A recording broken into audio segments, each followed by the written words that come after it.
জামাত শিবিরকে ধিক্কার জানাই। তারা তাদের স্বার্থের জন্য তার বউকেও আমাদের দিতে বাধ্য। আমি আশা করি এরকমও হবে, তাদের বউ আমাদেরকে দিয়ে দিবে, তাও তারা ক্ষমতায় যেতে চায়।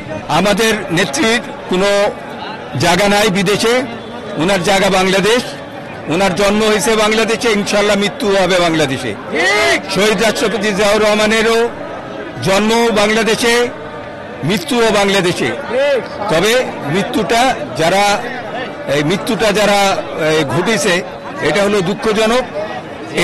এই শহীদ রাষ্ট্রপতি জিয়াউর রহমানের আমি ধন্যবাদ জানাই। শহীদ রাষ্ট্রপতি জিয়াউর রহমানকে, উনি এই দেশে গণতন্ত্র ফেরত দিয়েছেন। স্বৈরাচার গভর্নমেন্ট ছিল, স্বৈরাচারী মনোভাব ছিল।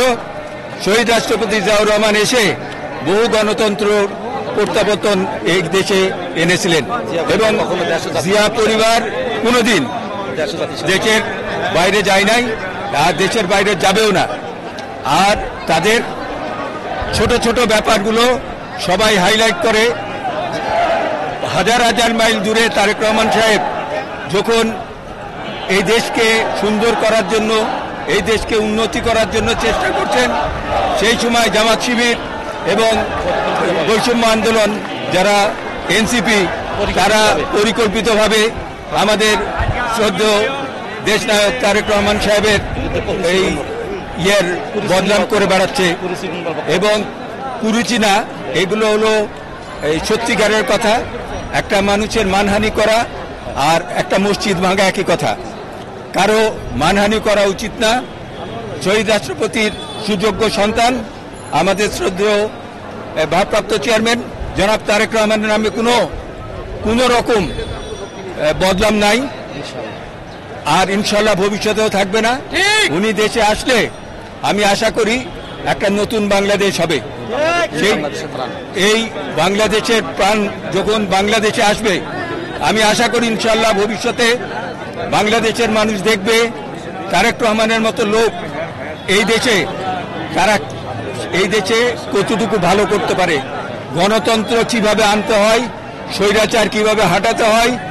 এবং ভবিষ্যতেও আমাদের ভারপ্রাপ্ত চেয়ারম্যান তারেক রহমান সাহেব কথা দিয়েছেন এই দেশটাকে সুন্দর করার জন্য দরকার হলে জাতীয় ঐক্যমতের সরকারও গঠন করবেন। তবে ইলেকশনের পরে, ইলেকশনের আগে না। আমরা যে কোনো মূল্যেই ফেব্রুয়ারিতে ইলেকশন চাই এবং ইলেকশন চাই না, আমরা 12ই ফেব্রুয়ারি টার্গেট দিয়েছি। 12ই ফেব্রুয়ারির ভিতরে ইলেকশন করতে হবে।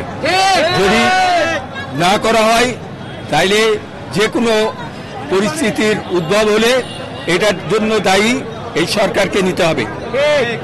আর এই সরকার যদি মনে করে থাকে জামাত শিবির এবং বৈষম্য আন্দোলন, এই এনসিপি, তারা তাদেরকে বাঁচাবে না, তারা তাদেরকে বাঁচাবে না। 5 থেকে 7% ভোটের মালিকরা 30%, 35% ভোটের মালিকদের সাথে কোনোদিন ফাইট দিতে পারবে না। এবং ইনশাল্লাহ তারা একসময় কাপড়ের নিচে ছিল, আঁচলের নিচে ছিল, আওয়ামী লীগের আঁচলের নিচে ছিল। আজকেও এই হাসনাত এবং সাদরিস এরা সবাই ছাত্রলীগের কর্মী ছিল এবং আমরা অনেক জামাতের লোককে দেখেছি আওয়ামী লীগের সাথে ভাগ করে আওয়ামী লীগের সাথে ছিল। আমরা জামাত শিবিরকে ধিক্কার জানাই। তারা তাদের স্বার্থের জন্য তার বউকেও আমাদের দিতে বাধ্য।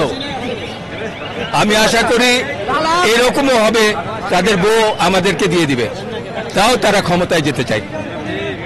তাদের কোনো যোগ্যতা নাই। আল্লাহ তাদের যোগ্যতা করুক, যোগ্যতা আনুক। তারা যেন বুঝতে পারে আল্লাহর নাম নিয়ে অন্যায় করা যে কত গুনাহ। এই কথাগুলো সাধারণ মানুষ বুঝে, কিন্তু হাত পাখায় ভোট দিলে ভোট পাবে আল্লাহ রসুল, আর ধানের শেষে ভোট দিলে পাবে তারেক রহমান। আস্তাগফিরুল্লাহ। আমি ওই হুজুরদেরকে ঘৃণা করি, ওই হুজুরদেরকে ধিক্কার জানাই। এরা হুজুর নামে ধর্ম ব্যবসায়ী। এই ধর্ম ব্যবসায়ীদেরকে বাংলাদেশে আর রাজনীতি করার সুযোগ দেওয়া হবে না ইনশাআল্লাহ। আমরা মুসলমান। আমাদের নেত্রী আমাদের মাহমুদুল হক সাহেব একটা কথা বলেছিলেন যে আমি ম্যাডাম খালেদা জিয়ার সাথে কথা বলেছিলাম, উনি বলেছেন যে আমরা ইসলামী রাষ্ট্র করতে পারবো না, আপনারা ইসলাম নিয়ে আগে আসেন, আপনাদেরকে আমরা সর্বরকম সুযোগ করে দেব, আমরা কোনো বাধা দেব না। তার মানে ইসলামী মূল্যবোধ বিএনপি আদর্শে না থাকতে পারে, তবে মনে প্রাণে মেনে নিছে যে আমাদের ধর্ম ইসলাম, আমরা মুসলমান হিসাবে আগায় যেতে চাই। তবে এইটা না, সবাইকে নিয়ে আমরা এই সকল ধর্মের লোককে নিয়ে আমরা বাংলাদেশ গড়তে চাই। আমরা হিন্দু, মুসলমান, বৌদ্ধ, খ্রিস্টান কেউ আমাদের বিরুদ্ধে না, সবাই এই দেশের মালিক, সবাই এই দেশের নাগরিক, সবাইকে নিয়ে আমরা রাজনীতি করতে চাই। আমাদের শ্রদ্ধেয় এই ভারপ্রাপ্ত চেয়ারম্যান তারেক রহমান সাহেব একই কথা বলেছেন, সকল ধর্মের লোকদেরকে নিয়ে আমরা শান্তিপূর্ণভাবে দেশ চালাতে চাই। আজকে অশান্তি করে এই দেশটাকে বন্ধ করে দেওয়া হয়েছে। এই গোপালগঞ্জ এর ব্যাপারে নিয়ে আমাদের যেসব প্রচার হচ্ছিল, এই প্রচারগুলো আমি তাদেরকে ধিক্কার জানাই। গোপালগঞ্জের ব্যাপারগুলো নিয়ে এত হাইলাইট করা হয়, যেমন নাম নিয়ে, মিটফোর্ডের নাম নিয়ে অনেক কথা হয়েছিল, কিন্তু একটা ইমামকে আঘাত করা হয় একটা জন্য, কি বলে, একটা খুতবা নিয়ে। আমি তার জন্য ধিক্কার জানাই।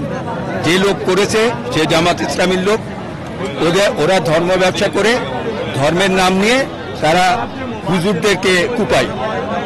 এটাই হলো জামাত ইসলামী বাংলাদেশের ভবিষ্যৎ। এবং এই ছাত্ররা আজকে যে কাজগুলো করছে, আমরা কোনোদিন 17 বছর এই রাজপথে ছিলাম, আমরা ট্যাঙ্কে লুকাই নাই।